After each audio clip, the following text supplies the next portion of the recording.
Okay, so in today's episode, I'll be outlining my approach to IELTS writing that got me 8.5 bands in my IELTS test, which I took recently on March 20th. You can check out the vlog here or here. Wait, if I'm sitting here and the camera is facing me and it's like... Okay, you can check out the vlog here. I went for the computer-based IELTS and I scored 8.5 bands overall and in my writing module. So what I've tried to do today is replicate my letter and essay attempt to the best of my memory, and I think I've replicated the letter up to 90% accuracy, and I would say that the essay is 75 to 80% similar to the one that I wrote in my test. However, the content and my stance is the same. Any variations should only be in the form of formation of sentences and usage of vocabulary words. Alright, let's discuss the letter first. So the letter question that I got was, you work in an international company and you need some time off work to attend a family function.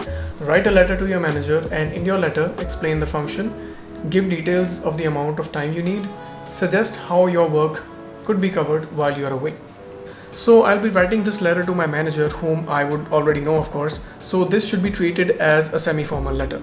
So it begins with, Dear Mr. Fury. I've written the name of the manager because obviously I know them. So I've written the purpose of writing in just one sentence, and I've written, I'm drafting this memo to let you know that I shall be needing some time off work on Monday. So usually what candidates do is that they write, I am writing this letter to you. However, in this case, I thought the word memo would be more suitable because in companies, you don't really write letters to your colleagues or your supervisors. You give them memos in order to pass any sort of information. So drafting a memo in this case sounded more authentic and more realistic, and I also thought that it would be a little different from what the others might write. So I'm drafting this memo to let you know that I shall be needing some time off work. I shall be needing because it's in the future. On Monday. So if I've written Monday, it should be obvious that I'm talking about the coming Monday. So in the body para number 1, I have discussed bullet point number 1, and I've written, I assume you might remember meeting my cousin James Barnes at the last year's annual company ball. I have written annual company ball because I suppose that's what international companies might do, and a ball is kind of a formal get-together which involves dancing. And then I wrote, his name Bucky might ring a bell, as I must have mentioned it when I introduced him. So the phrase ring a bell means that it might remind you. So I'm kind of setting the stage here that whenever I introduce my cousin James, I introduce him with his nickname Bucky. And then I wrote, much to everyone's surprise, he has decided to tie the knot and his wedding ceremony is on Monday the 22nd. Much to everyone's surprise, it means everyone was surprised by the fact that he has decided to tie the knot. Tie the knot means he has decided to get married. In the next body para, I have discussed bullet points number 2 and 3. And I started it as you can probably imagine, it would be really difficult for me to avoid this family function. As you can probably imagine, because James is my cousin, and that's why it would be difficult for me to avoid this function. I apologize for letting you know on such short notice. Short notice because I'm letting him know literally 2 days in advance. But I assure you, I will not be gone for more than 3 hours in the AM. Okay, so in the question they have said that you need some time off work. Time can be number of hours, number of days, number of weeks, but I chose to go with hours because to be honest, I thought it would be something different than what the other candidates might be writing. So I will not be gone for more than 3 hours in the AM. This simply means that I will be gone for 3 hours in the morning and I'll be back at work at 12 p.m. And then I wrote, I've made some calls and pushed the Hydra project meeting to the evening. Now I'm talking about a project here which lets the reader know that me and my manager know about, but I've not mentioned any details. But apparently it is an important project. That's why I've pushed it. It means I've postponed it in the evening time. And then I wrote, also I've spoken to Tony and Bruce and they have obliged to take over my consultations while I'll be gone.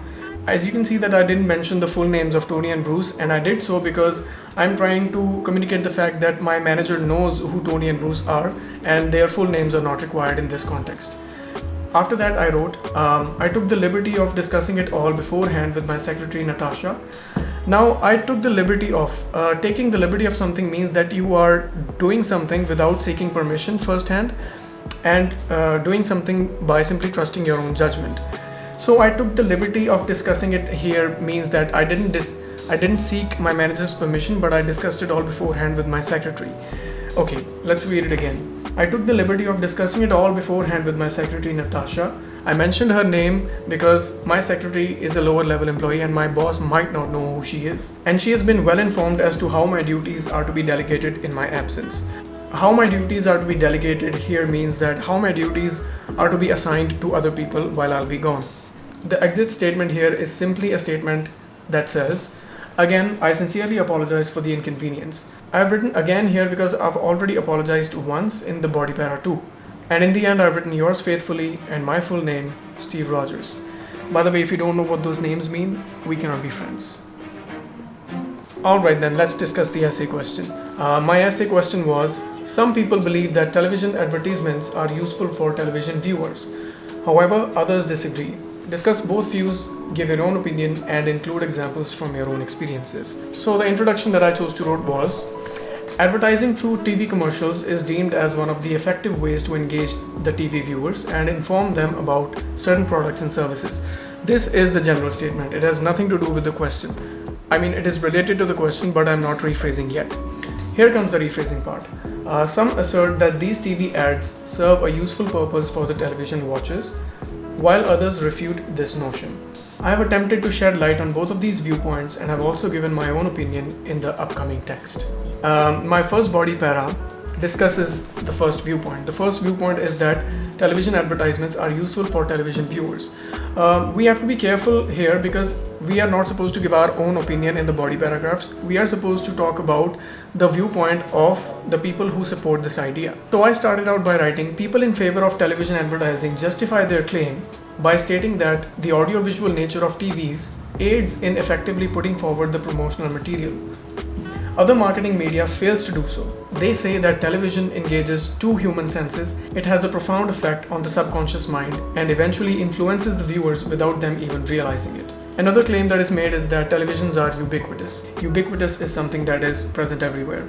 So televisions are ubiquitous, which in turn allows the advertisers to instantly reach their potential market without having to worry about resorting to rudimentary and arguably less effective promotional strategies such as door-to-door selling.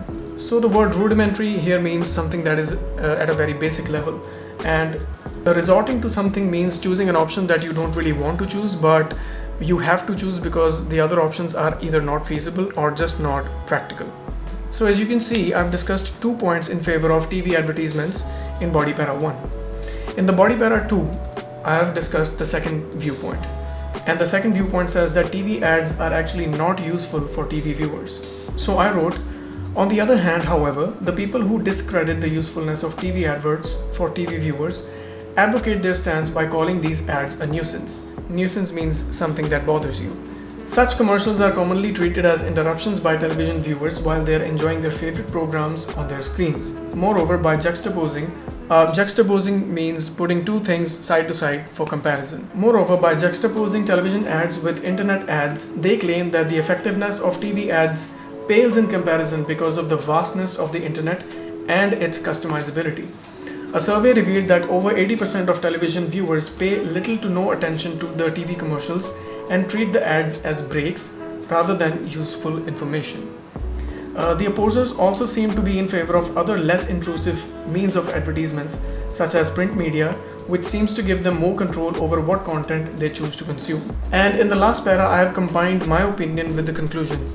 So I wrote, in the end, I would say that however effective TV advertising may be, it certainly seems to be losing its ground because of the introduction of other means of advertising which are better targeted towards the potential audiences and are less intrusive as well.